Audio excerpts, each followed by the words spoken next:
आता है अवस्थिति और विस्तार। तो आज भारत के अवस्थिति और विस्तार के बारे में जानेंगे।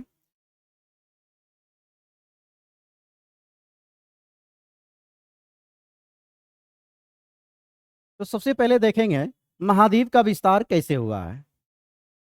तो सारा महाद्वीप, जैसे कि अभी टोटल कितने महाद्वीप है? 7 महाद्वीप। महाद्वीपों की संख्या भी कितना है? 7। इस सातों महाद्वीप जो था पहले सम्मिलित था और इस सातों महाद्वीप को क्या कहा जाता था? पेंजिया। इस सातों महाद्वीप को क्या नाम दिया गया था?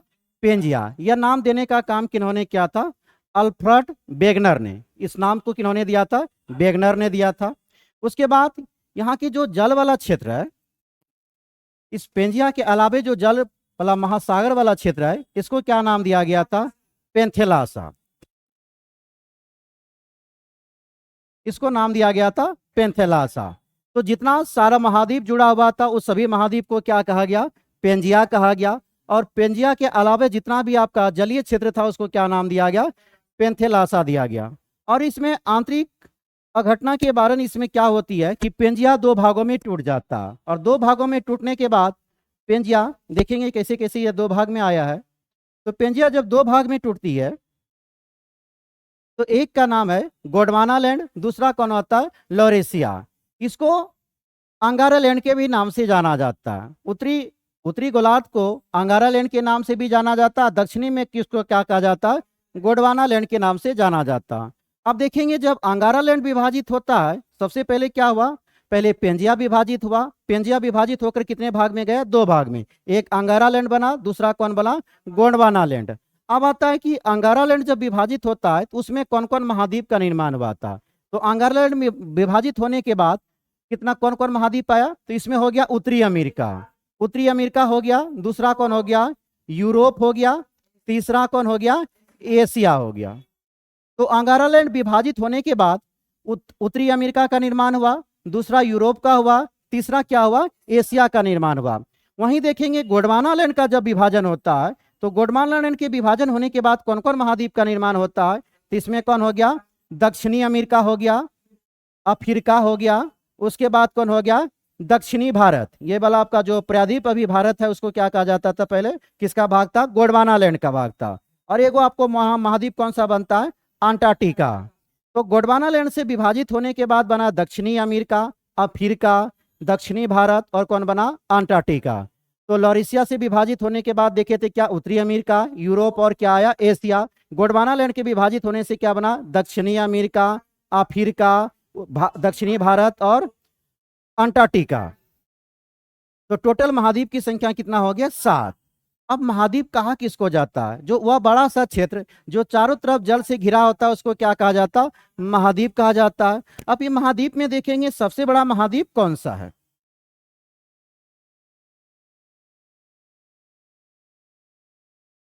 अब सबसे बड़ा महाद्वीप की बात करेंगे तो इसमें सबसे बड़ा महाद्वीप कौन सा है? एशिया महाद्वीप है। दूसरा स्थान पे कौन आता है? उत्तरी अमेरिका आता है। तीसरा पे कौन है? सॉरी, पहला पे आएगा एशिया, दूसरा पे कौन हो जाएगा? अफ्रीका, तीसरा पे कौन हो जाएगा? उत्तरी अमेरिका, चौथा पे कौन हो जाएगा? दक्षिणी अमेरिका, पांचवा में कौन आ जाएगा? अंटार्कटिका, छठा पे यूरोप, सातवां पे ओशिनिया महाद्वीप आ जाता है। तो टोटल महाद्वीप की संख्या कितनी है? 7 है। जिसमें सबसे बड़ा महाद्वीप कौन सा है? एशिया महाद्वीप। दूसरा कौन सा है? अफ्रीका। तीसरा कौन है? उत्तरी अमेरिका। चौथा है दक्षिणी अमेरिका। पांचवा कौन सा है? अंटार्कटिका। और सातवां कौन सा महाद्वीप आता? ओशिनिया महाद्वीप। कौन सा महाद्वीप आता? ओशिनिया महाद्वीप आता है। अब चलेंगे हम लोग भारत के बारे में। भारत का पहला चैप्टर आज इसका अवस्थिति और विस्तार के बारे में। तो सबसे पहले भारत के बारे में अब समझ लेते हैं हम लोग। अगर भारत का सबसे पहले जानेंगे अक्षांश रेखा और देशांतर रेखा के बारे में। तो जो पूरब से पश्चिम जोड़ता है उस रेखा को क्या कहा जाता है? अक्षांश रेखा। पूर्व से पश्चिम को जोड़ने वाली रेखा को क्या कहा जाता है? अक्षांश रेखा के नाम से जाना जाता है। ये कौन सी अक्षांश रेखा है? 0 डिग्री अक्षांश रेखा।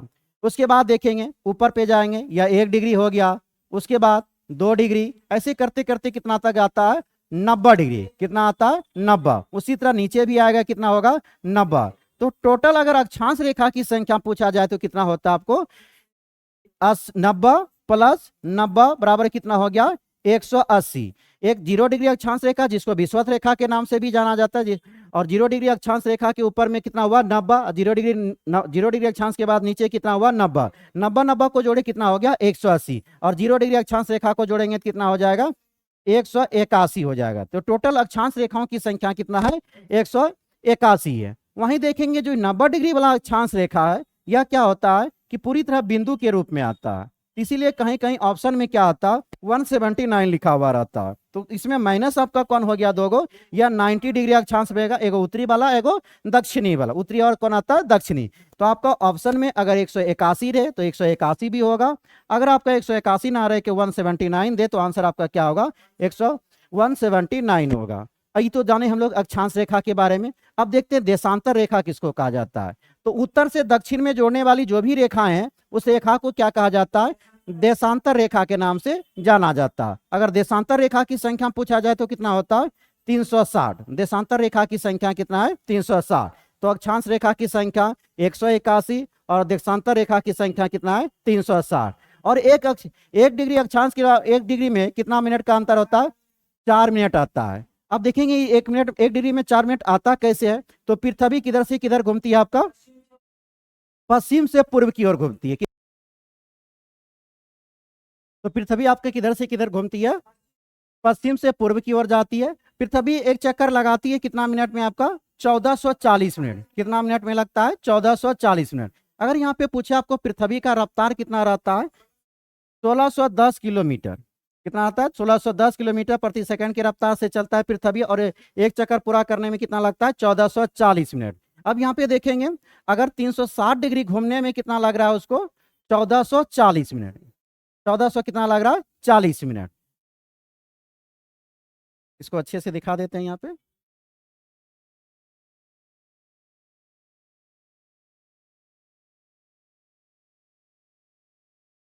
तो पृथ्वी को एक चक्कर घूमने में 360 डिग्री घूमने में कितना लगता है आपको 1440 मिनट लगता है।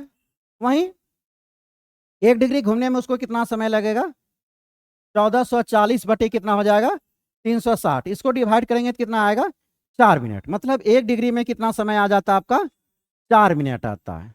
तो ये था आपका देशांतरीय और क्या हुआ अक्षांशीय। अब देखेंगे कि भारत का देशांतरीय और अक्षांशीय विस्तार क्या है।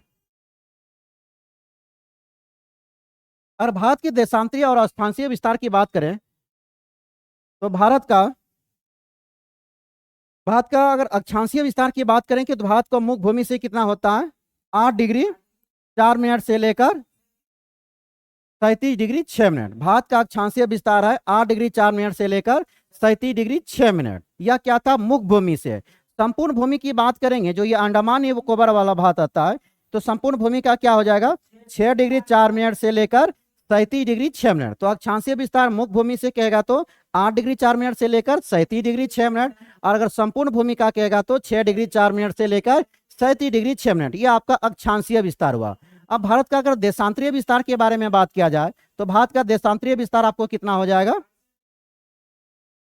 68 डिग्री 7 मिनट से लेकर 97 डिग्री कितना हो जाएगा 25 मिनट। तो भारत का देशांतरीय विस्तार 68 डिग्री 7 मिनट से लेकर कितना होगा 97 डिग्री 25 मिनट। अब यहीं पर आप आता है कि भारत का बीचों बीच में एक रेखा गुजरती है जिसको भारत का मानक रेखा बताया गया है। तो भारत का मानक रेखा 82.5 डिग्री कितने राज्यों से होकर गुजरती है 5 राज्यों से। तो 82.5 डिग्री देशांतर रेखा 5 राज्यों से होकर गुजरती है। पहला कौन सा आता है उत्तर प्रदेश। पहला उत्तर प्रदेश, दूसरा मध्य प्रदेश, तीसरा छत्तीसगढ़, चौथा कौन होता है उड़ीसा, पांचवा आंध्र प्रदेश।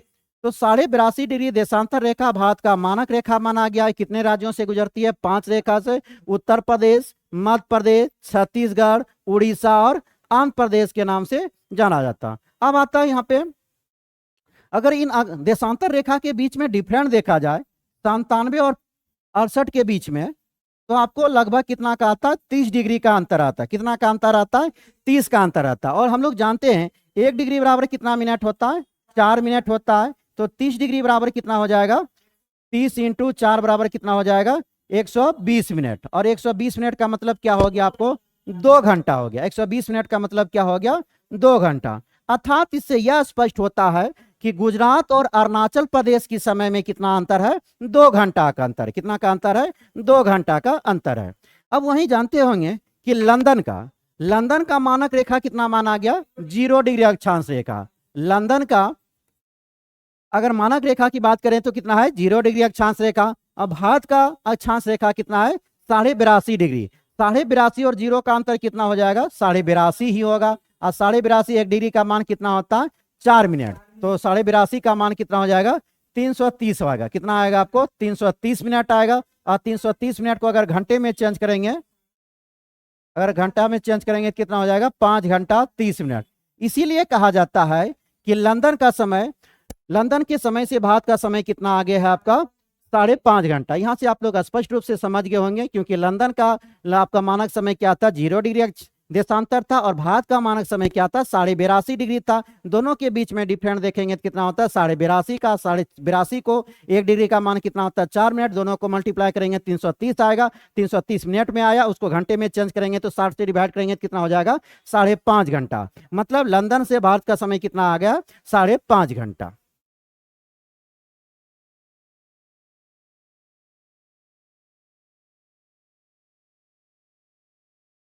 अगर क्षेत्रफल की बात किया जाए कि भारत का क्षेत्रफल में सबसे बड़ा राज्य कौन सा है आपको? राजस्थान। भारत का सबसे बड़ा क्षेत्रफल में राज्य कौन सा है? राजस्थान है। दूसरा स्थान पे कौन आता है? मध्य प्रदेश है। तीसरा पे कौन है? महाराष्ट्र है। चौथा पे कौन है? उत्तर प्रदेश। मतलब अगर क्षेत्रफल की दृष्टि से देखें तो भारत का सबसे बड़ा जिला कौन सा है? सॉरी, राज्य कौन सा है? राजस्थान है। दूसरा कौन सा है? मध्य प्रदेश। तीसरा कौन सा है? महाराष्ट्र। चौथा पे कौन है? उत्तर प्रदेश। वहीं जनसंख्या की दृष्टि से देखें तो जनसंख्या की दृष्टि से सबसे बड़ा राज्य कौन सा आता? उत्तर प्रदेश। जनसंख्या की दृष्टि से सबसे बड़ा राज्य कौन सा? उत्तर प्रदेश है। दूसरा स्थान पे कौन सा है? महाराष्ट्र। दूसरा स्थान पे कौन सा? महाराष्ट्र। और अपना बिहार कितने नंबर पे आता है? तीसरा। तो जनसंख्या की दृष्टि से सबसे बड़ा राज्य कौन सा है? उत्तर प्रदेश। दूसरा स्थान पे महाराष्ट्र। तीसरा स्थान पे कौन सा है? बिहार। अब हम लोग इसका लंबाई चौड़ाई देख लेते हैं। भारत का लंबाई चौड़ाई कितनी है? अगर इसका पूरे दुनिया से तुलना किया जाए भारत का, तो कितना हो जाता है आपको? यह 7वां बड़ा है दुनिया से। कि कितना नंबर पे बड़ा राजा देश आता है आपका? 7वां बड़ा आता है। अगर भारत का क्षेत्रफल पूछा जाए तो कितना हो जाएगा? 32,87,263 किलोमीटर। तो भारत का क्षेत्रफल कितना है? 32,87,263 किलोमीटर है। वहीं कितना नंबर का आता है? 7वां बड़ा देश है। उसके बाद अगर जनसंख्या की दृष्टि से कितना परसेंट भूमि, अगर भूमि की बात करें पूरे विश्व का कितना परसेंट भूमि भारत के पास है? 2.42। कितना परसेंट है? 2.42 है। वहीं जनसंख्या की दृष्टि से देखें कितना परसेंट जनसंख्या? 17.5% है। भारत के पास कितना परसेंट जनसंख्या है? 17.5%। तो भारत का कुल क्षेत्रफल था 32,87,263 किलोमीटर। पूरे विश्व का कितना परसेंट क्षेत्रफल लिया हुआ है? 2.42%। 2.42 है। वहीं आपका जनसंख्या की दृष्टि से कहेंगे तो कितना हो जाएगा? 17.5% हो जाएगा। वहीं अगर बिहार की अगर क्षेत्रफल की बात करें तो कितना हो जाएगा आपको? 94,163। बिहार का कुल क्षेत्रफल कितना है? 94,163 किलोमीटर। अब बिहार का परसेंटेज में कितना आता है? तो 2.86। कितना आता है? 2.86। तो भारत का कुल क्षेत्रफल का कितना है? 2.86% है। और बिहार का क्षेत्रफल पूछेगा तो 94,163 वर्ग किलोमीटर है। वहीं इसका जनसंख्या पूछे, बिहार का जनसंख्या कितना है? 10,40,99,452। बिहार की कुल संख्या 10,40,99,452। अब चलिए इसके हम लोग क्षेत्रफल के बारे में देखें तो अब लंबाई चौड़ाई के बारे में जान लेते हैं। भारत की लंबाई चौड़ाई क्या है? अगर भारत की उत्तर से दक्षिण की लंबाई की बात की जाए तो भारत का उत्तर से दक्षिण में लंबाई कितना है आपको? 3214 किलोमीटर। उत्तर से दक्षिण में भारत की लंबाई है 3214 किलोमीटर। वहीं पूर्व से पश्चिम में भारत की लंबाई कितनी है? 2933 किलोमीटर। पूर्व से पश्चिम में है 2933 किलोमीटर। उत्तर से दक्षिण में भारत की लंबाई कितना है? 3214 किलोमीटर है। तो आपका पूर्व से पश्चिम में कितना हो गया? 2933, और उत्तर से दक्षिण हो गया 3214। अब यहाँ पे देखेंगे कर्क रेखा के बारे में। भारत के बीचों बीच से एक रेखा गुजरती है जिसको क्या कहते हैं? कर्क रेखा। कर्क रेखा भारत के बीचों बीच से गुजरती है और कितने राज्यों से गुजरती है? आपका 8 राज्य। टोटल कितने राज्यों से गुजरता है? 8 राज्यों से। बहुत बच्चे यहाँ पे क्या करता है, इसको ट्रिक के माध्यम से याद रखता है, जैसे कि प्रचलित ट्रिक है कौन, इसमें मित्र पर गमछा झाड़। लेकिन आप ट्रिक के माध्यम से बनाएंगे तो वर्तमान समय में एग्जाम का पैटर्न बदल चुका है, क्योंकि आप इसका क्रम वाइज में सजाने के लिए दे देता है, तो बच्चा वहां पे क्या हो जाएगा, पूरी तरह फंस जाएगा। इसीलिए इसको हमको क्रम में समझाएंगे। तो सबसे पहला कौन आ जाएगा? गुजरात। गुजरात के बाद राजस्थान, राजस्थान के बाद मध्य प्रदेश, चौथा हो जाएगा छत्तीसगढ़, पांचवा झारखंड, छठा पश्चिम बंगाल, सातवां त्रिपुरा, आठवां मिजोरम हो जाएगा। तो कर्क रेखा भारत के बीचों बीच से गुजरती है, टोटल 8 राज्यों से गुजरती है। पहला आता है गुजरात, दूसरा राजस्थान, तीसरा मध्य प्रदेश, चौथा छत्तीसगढ़, पांचवा झारखंड, छठा वेस्ट बंगाल, पश्चिम बंगाल हो गया, सातवां त्रिपुरा, आठवां कौन हो गया? मिजोरम हो गया। अब हम लोग देखेंगे कि हमारा देश सबसे ज्यादा किस देश, पड़ोसी देश से सीमा बनाता है। तो क्षेत्र, अब उसके पड़ोसी देश के बारे में हम लोग जान लेते हैं।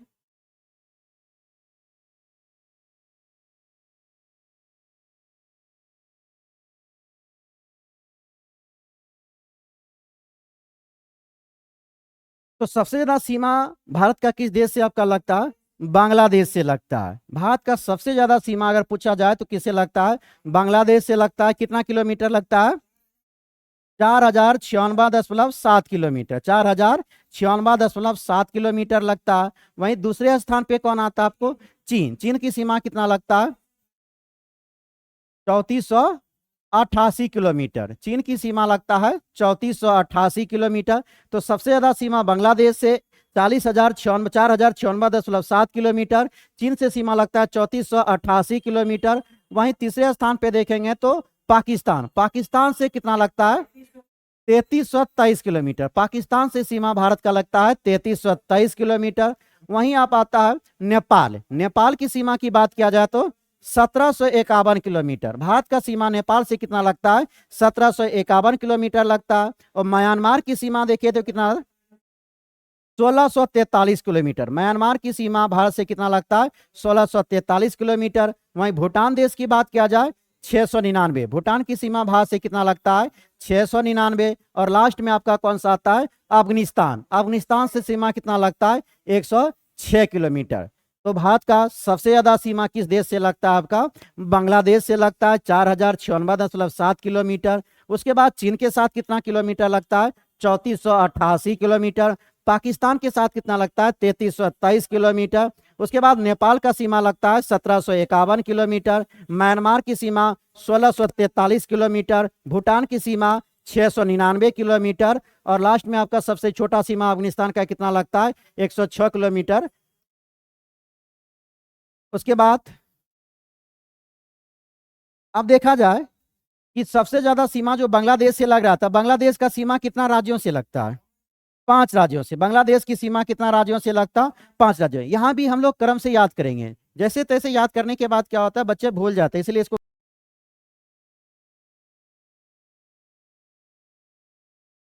हम लोग देखिए। भारत का सबसे ज्यादा सीमा किससे लग रहा था? बांग्लादेश से 4096.7 किलोमीटर। चीन से कितना लग रहा था? 3488। पाकिस्तान से 3323। और वहीं आपका म्यांमार से कितना था? 1643। नेपाल का 1751। भूटान का 699। और वहीं आपका अफगानिस्तान का कितना था? 106 किलोमीटर। टोटल अगर सीमा को जोड़ा जाए तो कितना हो जाएगा आपको? 15,200 किलोमीटर। अगर सभी सीमा को अगर ऐड करेंगे तो कितना हो जाएगा? 15,200 किलोमीटर। अब तो हम लोग इस सीमा का लंबाई चौड़ाई देखिए। अब देखेंगे कौन कौन राज्य लगता है। तो बांग्लादेश से टोटल कितना राज्य लगता है आपका? 5 राज्य। पहला कौन हो गया? पश्चिम बंगाल। दूसरा कौन हो गया? असम। तीसरा कौन हो गया? मेघालय। चौथा त्रिपुरा। पांचवा मिजोरम। तो बांग्लादेश की सीमा टोटल 5 राज्यों से लगती है। पश्चिम बंगाल, असम, मेघालय, त्रिपुरा और कौन आता है? मिजोरम आता। वहीं अगर म्यांमार की बात किया जाए तो म्यांमार से कितना राज्य सीमा बनाती है? 4 राज्य। म्यांमार से कितना देश का राज्यों का सीमा लगता है? 4। इसमें भी क्रम से रखेंगे। पहला कौन हो जाएगा?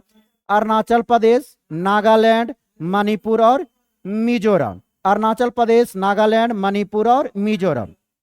चौथा कौन हो जाएगा? मिजोरम। तो मिजोरम म्यांमार के साथ टोटल कितने राज्य लगता है? 4 राज्य। अब यहाँ पे देखेंगे भूटान। भूटान के साथ कितना राज्यों का सीमा लगता है? 4 राज्य। पहला कौन आता है? सिक्किम। पहला सिक्किम। दूसरा पश्चिम बंगाल, तीसरा असम, चौथा अरुणाचल प्रदेश। मतलब भूटान के साथ भी कितना राज्य का सीमा, 4 राज्य से, सिक्किम, पश्चिम बंगाल, असम और अरुणाचल प्रदेश। किलोमीटर कितना लगता है, 699 किलोमीटर। अब वहीं नेपाल की अगर बात किया जाए तो नेपाल की सीमा कितने राज्य से टच है, 5 राज्यों से लगता है। नेपाल की सीमा कितना राज्य से, 5 राज्य।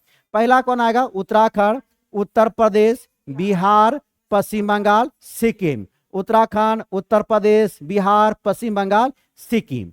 अब चीन की सीमा कितना राज्य से टच करता है, तो 2 केंद्र शासित प्रदेश और 3 राज्य। 2 केंद्र शासित प्रदेश में कौन आ जाएगा, जम्मू कश्मीर और लद्दाख। नहीं, यहाँ पे एक ही केंद्र शासित प्रदेश आएगा, सॉरी। इसमें कितना हो जाएगा, एक ही केंद्र शासित प्रदेश। कौन आएगा, लद्दाख। चीन से मात्र एक ही केंद्र शासित प्रदेश कौन लगता है, लद्दाख। उसके बाद राज्य कौन हो जाएगा, हिमाचल प्रदेश, उत्तराखंड, उसके बाद सिक्किम और अरुणाचल प्रदेश। सिक्किम और अरुणाचल प्रदेश। तो राज्य में कितना हो गया, 4 राज्य और 1 केंद्र शासित प्रदेश। एक केंद्र शासित प्रदेश कौन था, लद्दाख। राज्य में अरुणाचल, हिमाचल प्रदेश, उत्तराखंड, सिक्किम और अरुणाचल प्रदेश। अब देखेंगे हम लोग पाकिस्तान की सीमा। पाकिस्तान की सीमा 2 केंद्र शासित प्रदेश और 3 राज्य। पाकिस्तान की सीमा 2 केंद्र शासित प्रदेश और कितना राज्य से, 3 राज्य से। तो पाकिस्तान की सीमा 2 केंद्र शासित प्रदेश कौन हो गया, लद्दाख और जम्मू कश्मीर हो गया। वहीं राज्य में देखेंगे तो कौन आएगा, गुजरात, राजस्थान और पंजाब। तो राज्यों में लगता है गुजरात, राजस्थान और पंजाब। केंद्र शासित प्रदेश में कौन लगता है, जम्मू कश्मीर और लद्दाख। वहीं अफगानिस्तान का सीमा मात्र एक किससे लगता है, लद्दाख से कितना किलोमीटर लगता है, 106 किलोमीटर। तो यह भारत के पड़ोसी देश के साथ सीमा लगने वाला सभी राज्य था।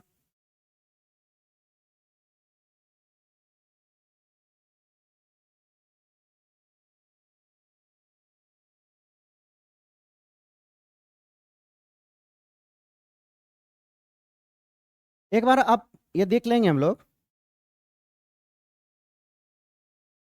इसमें पड़ोसी देश कौन कौन था पहले। तो पड़ोसी देश हम लोग कौन कौन पढ़े, इधर आपका पश्चिम में कौन आ गया, पाकिस्तान, अफगानिस्तान। पश्चिम में हो गया पाकिस्तान और अफगानिस्तान। वहीं पूर्व की बात किया जाए तो कौन आता है, चीन। उसके बाद इधर कौन है, नेपाल से भी सीमा लगता है, भूटान से भी लगता है, बांग्लादेश, म्यांमार। और नीचे में आपका किससे सीमा लगता है, श्रीलंका। नीचे से किसे लगता है, श्रीलंका और मालदीव। जबकि हम लोग जानते हैं, हम लोग कि एशिया का सबसे छोटा देश कौन सा है आपका, मालदीव। एशिया का सबसे छोटा देश कौन सा है, मालदीव। और मालदीव का राजधानी क्या है, माले। मालदीव की राजधानी क्या है, माले। तो हम लोग ये देखें, पड़ोसी देश के बारे में देखें।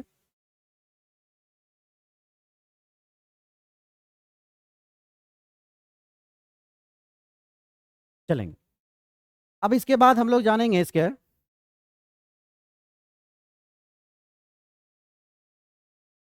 प्रादेशिक विभाजन तो देख लिए। अब इसका पहले देखेंगे चैनल, कौन कौन चैनल यहाँ पे अलग करता है। तो यहाँ पे देख रहे होंगे श्रीलंका। श्रीलंका को भारत से अलग करने वाला यहाँ पे कौन सा, पाक जल संधि। श्रीलंका को भारत से अलग करने वाली कौन सी जल संधि है, पाक जल संधि। और इसको जोड़ने वाला, पाक जल संधि किसको जोड़ रहा है, भारत को श्रीलंका।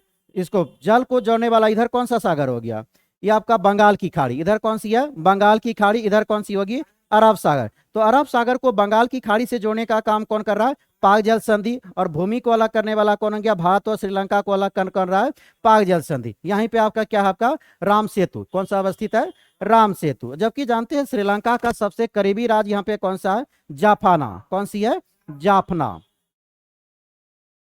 अब देखेंगे डिग्री चैनल की बात किया जाए,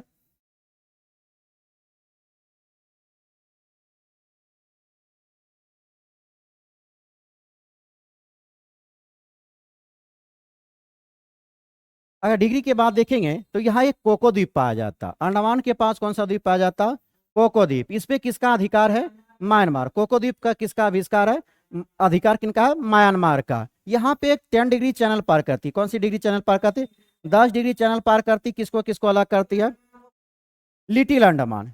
किसको अलग करता, लिटिल अंडमान। लिटिल अंडमान को किससे अलग करता, कार निकोबार। लिटिल अंडमान को कार निकोबार से अलग करने वाली कौन सा डिग्री चैनल है, 10 डिग्री चैनल है। वहीं हम देखेंगे इधर आपका कौन सा पड़ता, लक्षद्वीप। लक्षद्वीप में 8 डिग्री चैनल किसको अलग करता है, मालदीव को मिनिकाय से। मालदीव को किससे अलग करता है, मिनिकाय से। तो मालदीव को मिनिकाय से अलग करने वाली कौन सी है, 8 डिग्री चैनल। वहीं लक्षद्वीप को मिनिकॉय से अलग कौन करती है? 9 डिग्री चैनल। लक्षद्वीप को मिनिकॉय से अलग कौन करती है? 9 डिग्री चैनल। और मालदीव को मिनिकॉय से कौन अलग करती है? 8 डिग्री चैनल। अब हम लोग देखते हैं दक्षिणी बिंदु और उत्तरी बिंदु को क्या कहा जाता है, भारत के दक्षिणी और उत्तरी बिंदु को। तो भारत का सबसे उत्तरी बिंदु को क्या कहा जाता है? इंदिरा कौल। भारत के उत्तरी बिंदु को कहा जाता है इंदिरा कौल के नाम से जाना जाता है। वहीं दक्षिणी मुख भूमि की दक्षिणी बिंदु की बात करेंगे तो इसको क्या कहते हैं? कैप केमोरी। क्या कहा जाता है इसको? कैप केमोरी। तो आपको उत्तरी बिंदु को कहेंगे तो इंदिरा कौल कहा जाता है। भारत के उत्तरी बिंदु को किस नाम से जानते हैं? इंदिरा कौल कहा जाता है। भारत के मुख भूमि की दक्षिणी बिंदु को क्या कहा था? केप केमोरिन कहा जाता है, या इसको पिग्मुलियन पॉइंट के नाम से भी जाना। केप केमोरिन को क्या कहा था? पिग्मुलियन पॉइंट। सॉरी, इसको नहीं कहा था, इंदिरा पॉइंट को।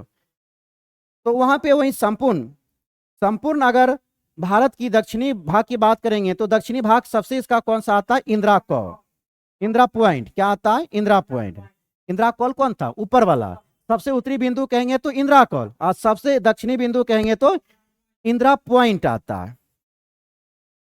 इंदिरा पॉइंट आता। वहीं मुख भूमि का क्या आता है? Cap coumarin. और इंदिरा पॉइंट को और किस नाम से जाना जाता है आपका? पिग्मिलियन पॉइंट। इंदिरा पॉइंट को और किस नाम से जाना जाता है? पिग्मिलियन पॉइंट के नाम से जाना जाता है। अब देखेंगे इसके तटीय भाग का लंबाई चौड़ाई क्या है।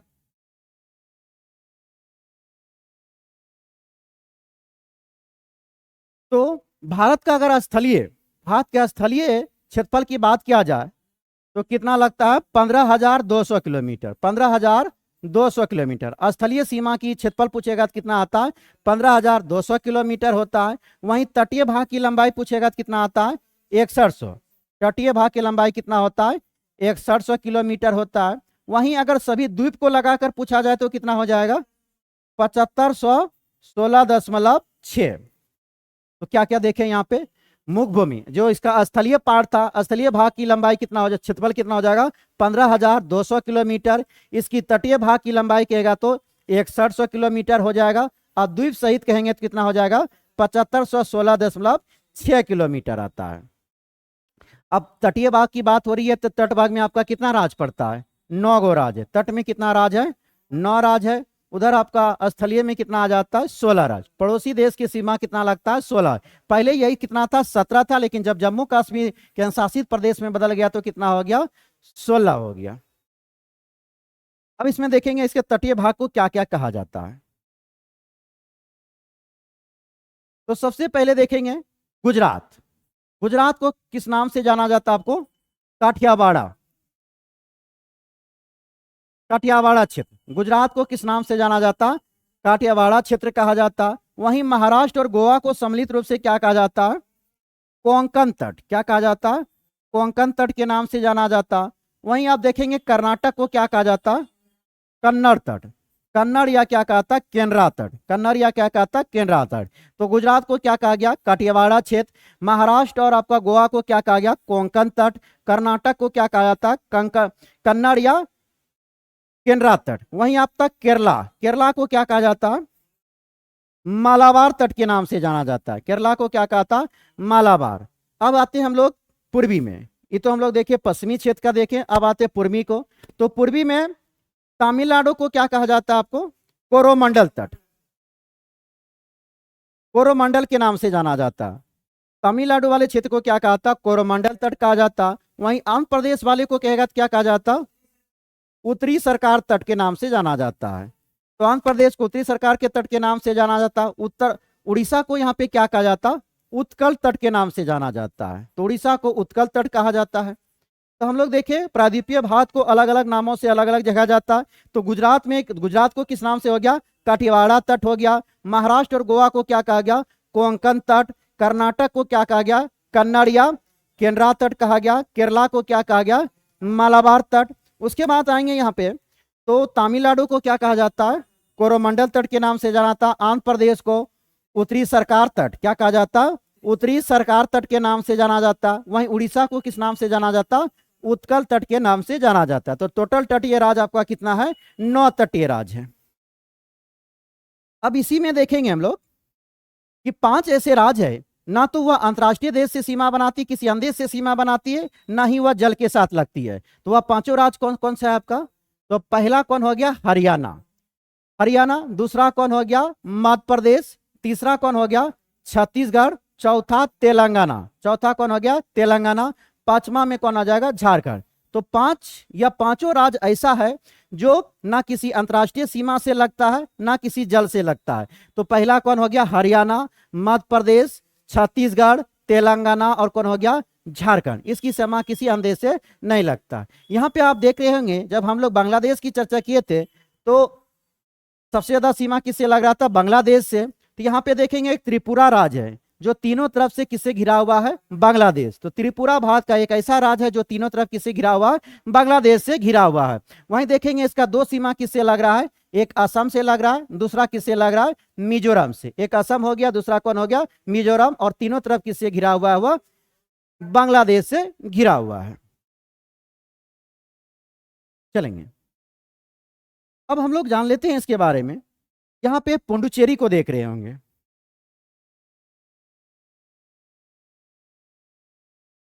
पुडुचेरी की अगर बात की जाए तो पुडुचेरी में टोटल कितना जिला आता है? 4 जिला। पुडुचेरी में कितना जिला है आपका? 4 जिला है। और 4 जिला कौन कौन राज्य में पड़ता है उसके बारे में जानेंगे। तो पुडुचेरी का 4 जिला 3 राज्य में पड़ता है। पहला पुडुचेरी और कौन आ गया? कराईकल। पुडुचेरी और कराईकल कौन सी राज्य में आ जाता है? तमिलनाडु। पुडुचेरी और कराईकल आता है तमिलनाडु में। केरला में कौन सा आता है? माहे। पुडुचेरी का एक जिला है जिसका नाम है माहे, कौन सी राज्य में पड़ता है? केरल में पड़ता है। उसके बाद आता है यमन। यमन की बात की जाए तो कहां पड़ता है आपका? आंध्र प्रदेश। तो पुडुचेरी का टोटल कितना जिला हुआ? 4 जिला हुआ। पुडुचेरी 4 जिला में पुडुचेरी और कराईकल कहां आता है? तमिलनाडु में आता है। केरला किस में आता है? माहे में। माहे कहां पे आता है? केरला में आता है। यमन कहां पे पड़ता है? आंध्र प्रदेश में पड़ता है। अब हम लोग 8वीं सूची में देखे होंगे 8 भाषाएं हैं। कितना? सॉरी 22 भाषा। 8वीं सूची में आपका कितना भाषा है? 22 भाषा। अब उस 22 भाषा को जानेंगे। 22 भाषा कौन कौन सी 22 भाषा है? तो सबसे पहले देखेंगे कश्मीर में कौन सी भाषाएं बोली जाती है? कश्मीरी। कश्मीर में कौन सी होगी? कश्मीरी। और उसके बाद सिंधी। कश्मीरी, सिंधी और पंजाबी। तो कश्मीरी, सिंधी और पंजाबी, इसको क्रम में याद रखेंगे। कश्मीरी, सिंधी, पंजाबी। उसके बाद इस पूरे बेल्ट में क्या बोला जाता है? हिंदी बोला जाता है। उत्तर प्रदेश हो या बिहार हो, झारखंड हो, यहाँ पे ज्यादातर क्या बोली जाती है? हिंदी बोली जाती है। तो सबसे ज्यादा आपको सबसे पहले क्या देखिए हम लोग? कश्मीरी। जम्मू कश्मीर में कश्मीरी, उसके बाद सिंधी, सिंधी के बाद पंजाबी, पंजाबी के बाद हिंदी। वहीं असम में देखेंगे तो असम में कौन सी भाषा बोली जाती है? असमिया। असम में असमिया भाषा बोली जाती है। पश्चिम बंगाल में आपका बंगाली बोली जाती है। उड़ीसा में उड़िया भाषा बोली जाती है। तो आपका कौन कौन हो गया? कश्मीरी, सिंधी, पंजाबी, हिंदी। असमी, बंगाली और ओडिया। असमिया, बंगाली और ओडिया। अब चलेंगे गुजरात की ओर। गुजरात में कौन सी भाषा? गुजराती। गुजरात में कौन सी भाषा बोली जाती है? गुजराती। महाराष्ट्र में कौन सा? मराठी। महाराष्ट्र में कौन बोली जाती है? मराठी। उसके बाद दक्षिण भारत की बात देखें तो दक्षिण में आपका कर्नाटक में कौन सी बोली जाती है? कन्नड़। कर्नाटक में कन्नड़ बोली जाती है। तेलंगाना और तमिलनाडु में क्या बोली जाती है? तमिल। क्या बोली जाती है? तमिल। तेलुगु। क्या बोली जाती है यहाँ पे? तेलुगु। तो तेलंगाना और आंध्र प्रदेश में क्या बोली जाती है? तेलुगु। वहीं तमिलनाडु में पूछेगा तो तमिल भाषा बोली जाती है। वहीं केरला में कहेगा तो मलयालम। तो टोटल भाषा की संख्या भी जो हम लोग देखे कितना हो गया आपका? 13। अभी जो डायग्राम के माध्यम से देखे कितना भाषाएं होगी? 13। तो हमारी 8वीं सूची में कितना भाषाएं हैं? 22 भाषाएं। लेकिन अभी तक हम लोग 13 याद किए। पहला कौन था? कश्मीरी, सिंधी, पंजाबी। कश्मीरी, सिंधी, पंजाबी। उसके बाद हिंदी। उसके बाद कौन आता? असमिया, बंगाली, ओडिया। असमिया, बंगाली और ओडिया। वहीं गुजरात में देखेंगे तो कौन सा आता है? गुजराती, मराठी। अब दक्षिण भारत में कौन कौन आता है? कर्नाटक में कन्नड़ बोला जाता है। तेलंगाना और आंध्र प्रदेश में तेलुगु। तमिलनाडु में तमिल और केरला में क्या बोलता है? मलयालम। तो टोटल भाषा की संख्या कितना हो गया? 13। अब चलेंगे 2 भाषाएं हैं उर्दू। एक आता उर्दू और दूसरा कौन आता है? संस्कृत। तो भाषा की संख्या कितना पहुंच गया? 15। तो उर्दू और संस्कृत हो गया। उसके बाद 71वें संविधान संशोधन 1992 के द्वारा भारतीय संविधान में कितनी भाषाएं जोड़ी गई? 3 भाषाएं, जिसमें कौन था? नेपाली, मणिपुरी और कोंकणी, नेपाली, मणिपुरी और कोंकणी। तो 71वें संविधान संशोधन 1992 के द्वारा 3 भाषाएं जोड़ी गई, नेपाली, मणिपुरी और कोंकणी। अब आता है 92 संविधान संशोधन, 92 संविधान संशोधन कब होता है? 2003। इसके तहत संविधान में 4 भाषाएं जोड़ी गई। कौन कौन भाषा था? बोडो, डोंगरी, मैथिली और संथाली। बोडो, डोंगरी, मैथिली और संथाली। टोटल भाषा कितना पूर गया आपका? 22। तो 71वें संविधान संशोधन 1992 के द्वारा कितना भाषा जोड़ी गई? 3 भाषा, नेपाली, मणिपुरी और कोंकणी। 92वें संविधान संशोधन 2003 के द्वारा कितना भाषा जोड़ी गई? 4, बोडो, डोंगरी, मैथिली और संथाली। टोटल भाषा की संख्या कितना हो गया? 22। एक बार पुनः देख लेंगे। पहला कौन था? कश्मीरी। अब यहां पे देखेंगे एक संविधान संशोधन और हुआ था, जो कौन था? 21वां संविधान संशोधन 1967। 21वां संविधान संशोधन 1967 के द्वारा कौन सी भाषा जोड़ी गई थी? सिंधी भाषा जोड़ी गई थी। हमारी संविधान की 8वीं सूची में सिंधी भाषा कब जोड़ी गई? 21वें संविधान संशोधन 1967। एक बार पुनः देख लेते हैं भाषा को। तो पहले कौन था आपका? कश्मीरी, सिंधी, पंजाबी। कश्मीरी, सिंधी, पंजाबी, हिंदी। उसके बाद असमिया, बंगाली, ओडिया। असमी, बंगाली, ओडिया। उसके बाद कौन आता? गुजराती, गुजराती और मराठी। अब दक्षिण भारत में 4 भाषाएं देख लेंगे लगातार। कौन हो गया? कन्नड़, तेलुगु, तमिल और मलयालम। कन्नड़, तेलुगु, तमिल और मलयालम। उसके बाद 2 भाषाएं कौन देखे थे? उर्दू और संस्कृत। इसको भी मान्यता प्राप्त है। 71वें संविधान संशोधन 1992 के द्वारा कितनी भाषा जोड़ी गई? 3 भाषा, नेपाली, मणिपुरी और कोंकणी। 52वें संविधान संशोधन 2003 के द्वारा कितनी भाषा जोड़ी गई? 4 भाषा जोड़ी गई, बोडो, डोगरी, मैथिली और संथाली। टोटल भाषा की संख्या कितनी होगी? 22 होगी। अब हम लोग इसके आगे समझते हैं।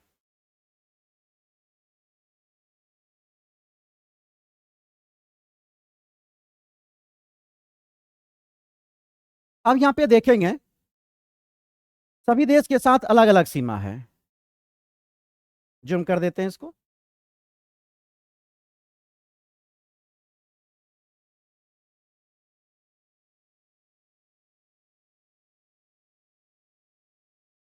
चलिए, तो अगर सीमा की बात किया जाए तो पाकिस्तान और भारत के पास कौन सी सीमा रेखाएं हैं? रेड क्लिफ रेखा। भारत और पाकिस्तान के बीच में कौन सी रेखा है? रेड क्लिफ रेखा। इसका निर्धारण कब किया गया था? 15 अगस्त 1947 को। रेड क्लिफ रेखा का निर्धारण कब किया गया था? 15 अगस्त 1947। तो किन देशों के बीच है? भारत और पाकिस्तान के बीच है। वहीं पाकिस्तान और अफगानिस्तान के बीच कौन सी रेखा है? डूरांड रेखा। कौन सी रेखा है? डूरांड रेखा। पाकिस्तान और अफगानिस्तान के बीच कौन सी रेखा है? डूरांड रेखा है। उसके बाद चीन के बीच देखा जाए तो भारत और चीन के बीच कौन सी रेखा है? मैकमोहन रेखा। भारत और चीन के बीच कौन सी रेखा है? मैकमोहन रेखा है। तो कौन कौन रेखा हम लोग देखें? भारत और पाकिस्तान के बीच कौन सी रेखा? रेड क्लिफ रेखा, जिसका निधान रेड क्लिफ के द्वारा कब किया था? 15 अगस्त 1947 को किया गया था। भारत, पाकिस्तान और अफगानिस्तान के बीच कौन सा था? डूरांड रेखा था, जिसका निधान कब किया गया था? 1896 में। इसका निधान कब हुआ था? 1896 में। वहीं चीन और भारत की सीमा में देखेंगे कौन सी रेखा आता है? मैकमोहन रेखा। कौन सी रेखा का निधान किया गया था? मैकमोहन रेखा। अब चलेंगे इसे सभी देशों के समुद्री क्षेत्र का निधान कैसे किया गया, कौन देश कितना दूरी तक उस पर अधिकार कर सकता है।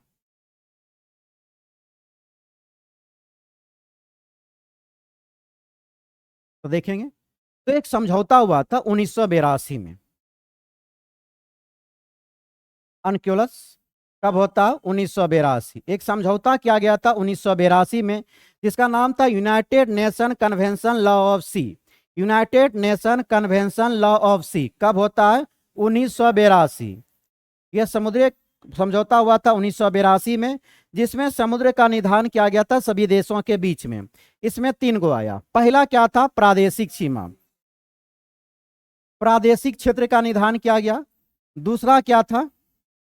संलग्न क्षेत्र। दूसरा था संलग्न क्षेत्र। तीसरा क्या आया? अनन्य आर्थिक क्षेत्र। तीसरा आता है अनन्य आर्थिक क्षेत्र। तो पहला प्रादेशिक क्षेत्र हो गया, दूसरा संलग्न क्षेत्र हो गया, तीसरा क्या हो गया? अनन्य आर्थिक क्षेत्र हो गया। अब देखेंगे प्रादेशिक क्षेत्र में कितना रखा गया? तो 12 नॉटिकल मील। कितना रखा गया? 12 नॉटिकल मील। उसके बाद संलग्न क्षेत्र में कितना आता है? 24 नॉटिकल मील। वहीं आपको अनन्य आर्थिक क्षेत्र में कितना आता? 200 नॉटिकल मील। तो United Nation convention law of sea जो बैठक गठन किया गया 1982 में, इसमें यह समझौता हुआ कि 3 क्षेत्र में बांटा गया। पहला प्रादेशिक क्षेत्र, प्रादेशिक क्षेत्र में कितना नॉटिकल मील था? 12 नॉटिकल मील। संलग्न क्षेत्र में कितना था? 24 नॉटिकल मील। अनियन आर्थिक क्षेत्र में कितना था? 200 नॉटिकल मील। अब देखेंगे इस नॉटिकल मील को बांटा कैसे गया है। तो पहला देखेंगे प्रादेशिक क्षेत्र। पहला कौन था आपका? प्रादेशिक।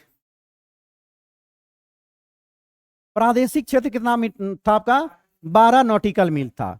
तो देश के आधार सीमा, देश के आधार सीमा से लेकर 12 नॉटिकल मील तक संपूर्ण अधिकार होगा। तो भारत का समुद्र पर संपूर्ण अधिकार कितना नॉटिकल मील तक होगा? 12 नॉटिकल मील तक होगा, जिसको क्या कहा गया? प्रादेशिक क्षेत्र कहा गया। वहीं देखेंगे अगला कौन सा था आपका? संलग्न क्षेत्र। अगला कौन सा था? संलग्न क्षेत्र था। संलग्न क्षेत्र कितना नॉटिकल मील था? 24 नॉटिकल मील था। तो आधार क्षेत्र से लेकर 24 नॉटिकल मील तक, इसमें भारत को साफ सफाई करने एवं कोई भी जलयान अगर यहां से गुजरेगा तो उसको टैक्स वसूली का अधिकार किनको होगा? भारत सरकार को। तो 12 नॉटिकल के मील के बाद कुछ अधिकार कम हो जाता है, यहाँ पे साफ सफाई करना या वहां पे जो भी जला मतलब जैसे जहाज गुजरेगा तो उसका टैक्स वसूलने का अधिकार किनको होगा? भारत सरकार। तीसरा हम लोग क्या देखे थे? अनियन आर्थिक क्षेत्र। अनियन आर्थिक क्षेत्र, इसका कितना नॉटिकल मील था? 200 नॉटिकल मील था। तो आधार 6 से लेकर 200 नॉटिकल मील तक यहां पे भारत क्या क्या कर सकता है? तो नए द्वीप का निर्माण कर सकता है भारत सरकार। यहां पे नए द्वीप का निर्माण कर सकता है। यहां पे जितना अनुसंधान कार्य भी कर सकते हैं भारत सरकार। यहां पे क्या कर सकते हैं? अनुसंधान भी कार्य कर सकते हैं। तीसरी पॉइंट देखें यहां पे, तो यहां पे जितना भी खनिज पाया जाएगा, 200 नॉटिकल मील तक जितना भी खनिज पाया जाएगा उसको दोहन करने का अधिकार किनको होगा? भारत सरकार। तो समुद्री कानून के तहत 1982 में जो समझौता होता उसमें 3 भाग में बांटा गया, 12 नॉटिकल, 24 नॉटिकल और 200 नॉटिकल मील। पहला जो प्रादेशिक सीमा था कितना नॉटिकल मील था? 12 नॉटिकल मील था, जिसमें संपूर्ण अधिकार दिया गया। उसके बाद 24 नॉटिकल मील हुआ आधार रेखा से, इसमें साफ सफाई करना एवं टैक्स वसूली, आर्थिक गतिविधि वित्तीय कहां दिया गया आपको? 24 नॉटिकल मील। वहीं आपका तीसरा क्या था? अनियन आर्थिक क्षेत्र कितना नॉटिकल मिलता था? 200 नॉटिकल मिलता। यहाँ पे क्या चीज का अधिकार मिला? जितना भी यहाँ पे खनिज संसाधन पाया जाएगा उस पर अधिकार किनका रहेगा? भारत सरकार का रहेगा। या कोई भी नए द्वीप का भी निर्माण कर सकते हैं, अनुसंधान कार्य भी कहां तक कर सकते हैं? 200 नॉटिकल मील। अब आता है 200 नॉटिकल मील के बाद अगर जाए तो 200 नॉटिकल मील के बाद सभी देश का क्या होता है? समान अधिकार होता है। तो ये था आपका क्या? समुद्र में क्षेत्र का अधिकार कितना है।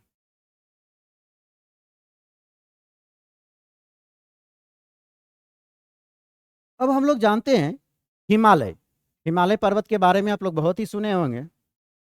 हिमालय जो पर्वत का उत्पत्ति हुआ है, हिमालय के उत्थान से पहले वहां पर कौन सी सागर बहा करता था?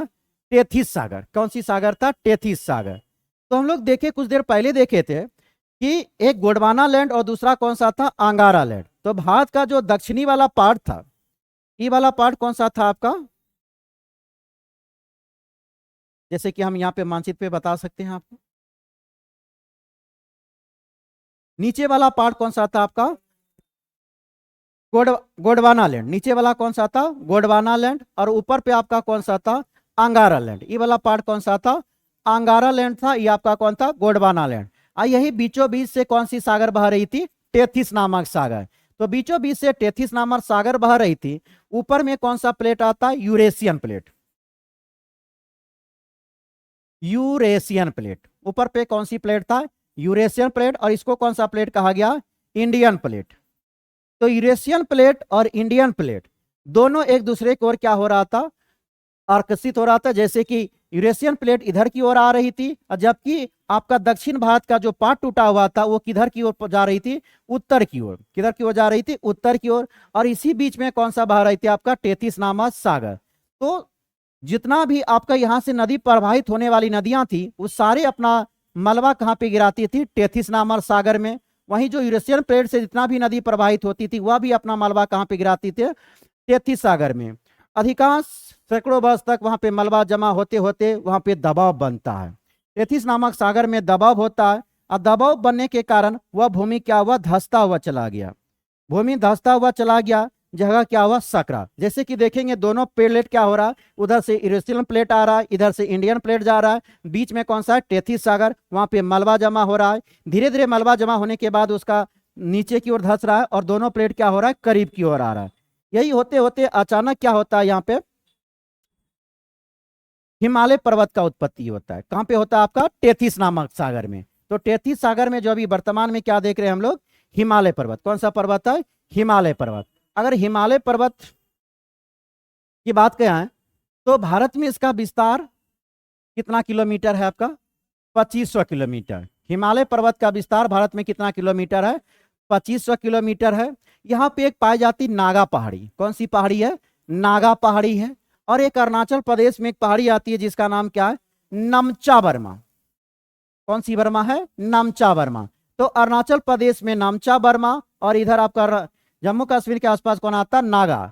तो नागा से लेकर नमचा बर्मा तक विस्तार किसका है, हिमालय का। हिमालय का लंबाई कितना है, 2500 किलोमीटर। अगर इसका क्षेत्रफल की बात किया जाए तो कितना, 5000 किलोमीटर। कितना हो जाए, 5000 वर्ग किलोमीटर हो जाएगा। तो लंबाई हो गया 2500 किलोमीटर। कहां से कहां तक था, नागा पहाड़ी से लेकर नमचा बर्मा तक। अब देखेंगे यही हिमालय वाला पार्ट जो है आपको इधर मुड़ गया है, दक्षिण की ओर मुड़ गया यहाँ पे भी, और पाकिस्तान के भी पास आकर यह दक्षिण की ओर मुड़ गया है। तो आपका जो यहाँ पे म्यांमार के पास जो यह पहाड़ी मुड़ा है, हिमालय बलित पर्वत, तो इसको यहाँ पे किस नाम से जाना जाता, अराकनोमा पहाड़ी। म्यांमार में इसको क्या कहा जाता, अराकनोमा पहाड़ी के नाम से जाना जाता। वहीं भारत में देखेंगे तो इसको अलग अलग राज्य में अलग अलग नामों से जाना जाता है। जैसे अरुणाचल प्रदेश में इसको क्या कहा जाता, पटकाई बूम। अरुणाचल प्रदेश में इसको कहा जाता पटकाई बूम की पहाड़ी। नागालैंड में नागा की पहाड़ी, मणिपुर में मणिपुर की पहाड़ी, मिजोरम में मिजो की पहाड़ी। तो वही देखे हिमालय, हिमालय जब आपको दक्षिण की ओर मुड़ा तो म्यांमार में क्या कहा गया उसको, म्यांमार में अराकनोमा पहाड़ी के नाम से जाना जाता। उसको अरुणाचल प्रदेश में क्या कहा गया, पटकई बूम की पहाड़ी से। नागालैंड में नागा पहाड़ी, मणिपुर में मणिपुरी पहाड़ी, और आपको मिजोरम में क्या कहा गया, मिजो पहाड़ी के नाम से जाना गया। थोड़ा आप लोग उधर ध्यान देंगे। उसके बाद यही वाला पहाड़ी जब हिमालय पाकिस्तान की ओर मुड़ता है तो पाकिस्तान में इसको क्या कहा गया, सुलेमान। किस नाम से जाना जाता है, सुलेमान पहाड़ी के नाम से जाना जाता है।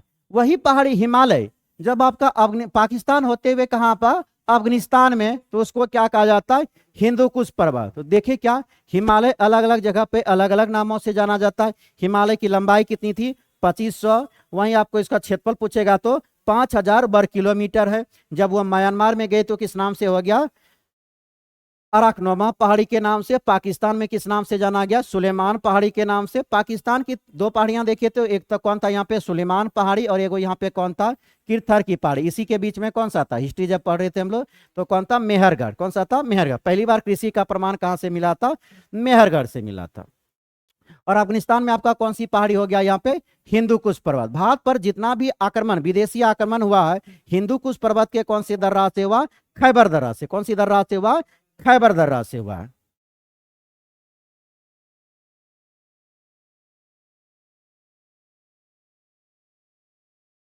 अब हम लोग हिमालय को विभाजित करके देख लेते हैं। हिमालय को जो बांटा गया है 4 भाग में, उसके बारे में जान लेते हैं।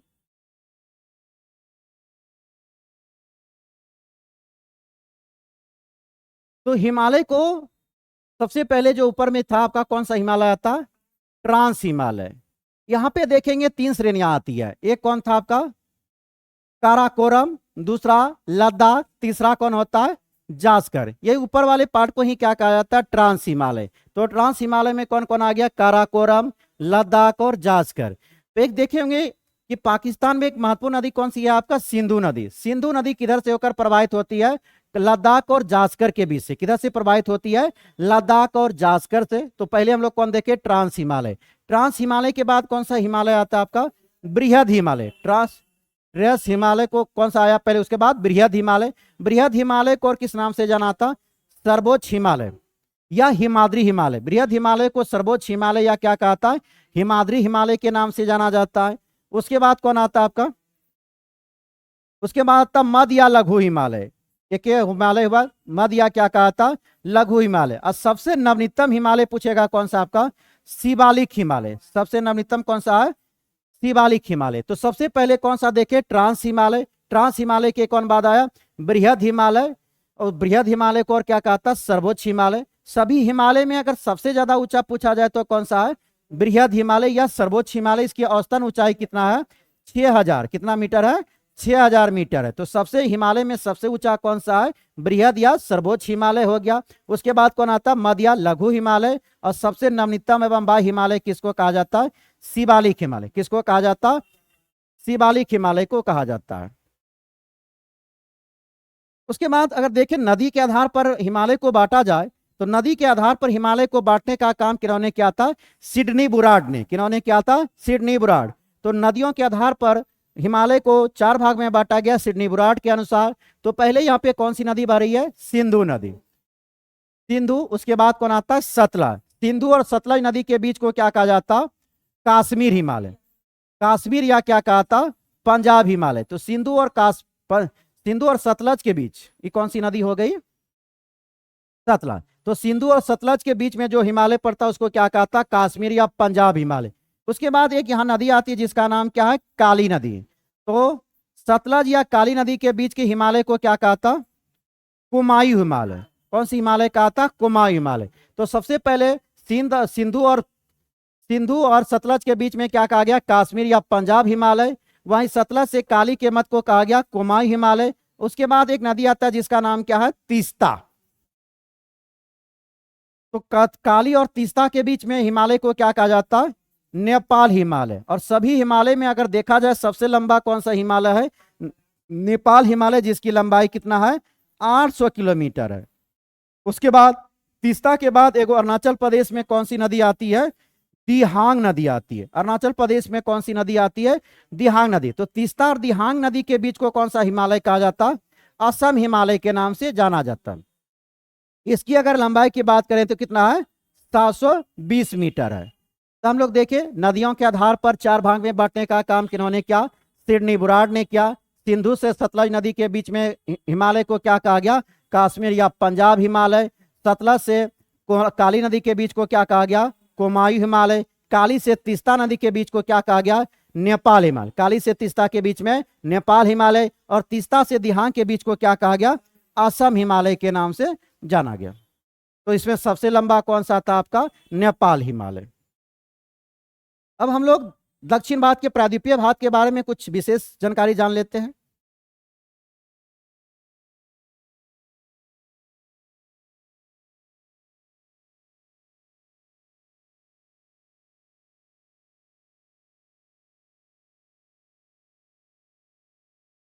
तो इसके बारे में देखेंगे, जब पृथ्वी जो था आग का गोला था, धीरे धीरे वो क्या होता, ठंडा होता। और ठंडा होने के बाद यहाँ पे 6 प्रकार का चट्टान का निर्माण होती है। अधिकांश चट्टानी जो पाई गई आपका कहाँ हो गया, प्रायद्वीपीय भारत। अब प्रायद्वीपीय भारत किसको, प्रायद्वीपीय का मतलब क्या होता है, जो 3 तरफ से जल से घिरा हो और एक तरफ स्थल से घिरा हो। 3 तरफ जल से घिरा हो और एक तरफ स्थल से घिरा हो, उसको क्या कहा जाता, प्रायद्वीप कहा जाता है।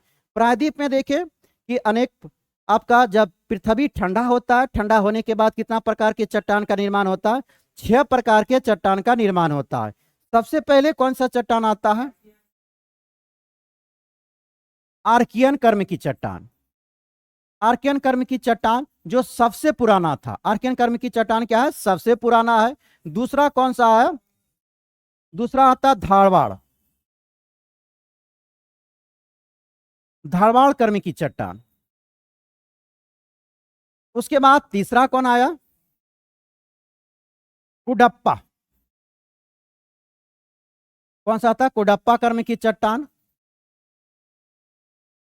उसके बाद चौथा कौन आता है आपका, चौथा में कौन था आपका, बिंद, बिंद कर्म का चट्टान। कौन सा चट्टान हो गया, बिंद कर्म का चट्टान हो गया। पांचवा में कौन सा आता है, गोंडवाना, गोंडवाना कर्म का चट्टान। और लास्ट में छठा कौन सा था, दक्कन, दक्कन ट्रैप जिसको कहा जाता है। तो देखिए जब पृथ्वी ठंडा हुआ तो कितने प्रकार का चट्टान का निर्माण हुआ? 6 प्रकार का। सबसे पुराना चट्टान कौन सा आता? आर्कियन कर्म की चट्टान होता है। उसके बाद आता है कौन सा? धड़वाड़। अब धड़वाड़ के बारे में जानते हैं। तो धड़वाड़ कर्नाटक में एक जिला है। कर्नाटक में एक जिला का नाम क्या है? धारवाड़। धारवाड़ कर्नाटक में एक जिला है जिसका नाम क्या है? धारवाड़। तो धारवाड़ में चट्टान पाया गया, इसीलिए इसका नाम क्या रखा गया? धारवाड़ कर्म की चट्टान। यहाँ पे 3 जिला में धारवाड़ कर्म की चट्टान पाई जाती है। कौन कौन आता है? एक तो धारवाड़ हो गया, दूसरा कौन हो गया? बेलारी, तीसरा कौन हो गया? सीमोगा। तीसरा कौन सा हो गया? सीमोगा। तो हम लोग देखें कि धारवाड़ चट्टान आपका कहाँ हुआ? कर्नाटक में। कर्नाटक के धारवाड़ जिला से नाम उसका धारवाड़ पड़ा। उसके बाद वहां पे बेलारी और सीमोगा में भी धारवाड़ कर्म की चट्टान पाई जाती है। अधिकांश अगर लोहा, तांबा, जस्ता, मैग्नीज की बात किया जाए तो कौन सी चट्टान से प्राप्त होती है? धारवाड़ कर्म की चट्टान से प्राप्त होती है। धारवाड़ चट्टान का कुछ क्षेत्र आपका अरावली पहाड़ी कहाँ पड़ती है? राजस्थान। अरावली पहाड़ी कहाँ है? राजस्थान। वहां भी कौन सी चट्टान का आता है? धारवाड़ कर्म की चट्टान आती है। अब दूसरा आता है कुप्पाड़ा। कुप्पाड़ चट्टान कहाँ पे आता है? आंध्र प्रदेश। कुप्पाड़ा जो है, कुप्पाड़ा एक क्षेत्र है कहाँ का? आंध्र प्रदेश। कुप्पाड़ा एक क्षेत्र कहाँ का है? आंध्र प्रदेश, इसीलिए इसका नाम कुप्पाड़ा रखा गया। यहाँ पे ज्यादातर क्या आता है? बलुआ पत्थर वगैरह मिलता है। उसके बाद कौन सी चट्टान आता है? बिंद चट्टान। हम लोग एक क्लास में ये चीज बताए थे कि उत्तरी भारत को दक्षिणी भारत से डिवाइड करने वाला कौन सी पहाड़ी है? विंध्याचल की पहाड़ी। कौन सी पहाड़ी? विंध्याचल। तो उत्तरी भारत को दक्षिणी भारत से कौन पहाड़ी अलग करती है? विंध्याचल की पहाड़ी। तो वहीं पर एक कौन सी पठार आपका पाई जाती है? कर्म की चट्टान पाई जाती है, बिंद कर्म की चट्टान पाई जाती है। भवन निर्माण सामग्री कौन सी चट्टान में मिलता है? तो बिंद कर्म की चट्टान में। अब लास्ट में आपका 5वां कौन आता है? गोंडवाना। गोंडवाना कर्म की चट्टान। तो गोंडवाना कर्म की चट्टान या नदीय क्षेत्र में आता है। पहला इसमें कौन हो गया? दामोदर। एक हो गया दामोदर, दूसरा कौन हो गया? महानदी, तीसरा कौन हो गया? गोदावरी। तो दामोदर, महानदी और गोदावरी, दामोदर, महानदी और गोदावरी, इन तीनों क्षेत्र में कौन सी कर्म की चट्टान पाई जाती है? गोंडवाना लैंड की चट्टान पाई जाती है। और गोंडवाना भारत में 98%, भारत का 98% कोयला कहाँ पे होता है आपको? यही तीनों क्षेत्र में, दामोदर, महानदी और गोदावरी। वो कौन सी कर्म की चट्टान है? गोंडवाना। अब अगर यहाँ पे कोयला की बात आया है तो कोयला को ही क्या कहा जाता है? उद्योग का रोटी। क्या कहा जाता है इसको? उद्योग का रोटी। कोयला को उद्योग की रोटी के नाम से जाना जाता है। कोयला 4 प्रकार। कार्बन के आधार पे कोयला को कितने भागों में बांटा गया? 4। पहला कौन आता? पीट कोयला। पीट कोयला पहला कौन कोयला हुआ? पीट कोयला। सबसे क्या होता है? कमजोर कोयला। पीट कोयला सभी कोयला में से सबसे निम्न एवं घटिया कोयला होता है। दूसरा कौन आता है? एंथ्रासाइट कोयला। दूसरा कौन आता? एंथ्रासाइट। सबसे अच्छा कोयला कौन सा होता है? एंथ्रासाइट। सबसे घटिया किस्म का कोयला पीट कोयला, और सबसे अच्छा किस्म का कोयला कौन हो गया? एंथ्रासाइट। उसके बाद एक कोयला आता है बिटुमिनस कोयला, और चौथा कौन आता है? बिटुमिनस हो गया, और एक कोयला कौन होता है आपको? पीट कोयला, एंथ्रासाइट कोयला, लिग्नाइट कोयला, और एक कौन आता है? लिग्नाइट कोयला। तो पीट कोयला, लिग्नाइट कोयला, एंथ्रासाइट कोयला। इसमें भूरा कोयला के नाम से किसको जाना जाता है? लिग्नाइट को। भूरा कोयला को नाम से किसके जाना जाता है? लिग्नाइट कोयला को जाना जाता है। घरेलू यूज में किसका उपयोग करते हैं? बिटुमिनस कोयला। घरेलू यूज में किसका उपयोग करते हैं? बिटुमिनस कोयला। तो सबसे निम्न कोटि का कोयला कौन था? पीट कोयला। सबसे अच्छा किस्म का कोयला कौन था? एंथ्रासाइट कोयला था। तब इसके बाद अब हम लोग अगले क्लास में मिलेंगे। तो ये पहला चैप्टर रहा आपका।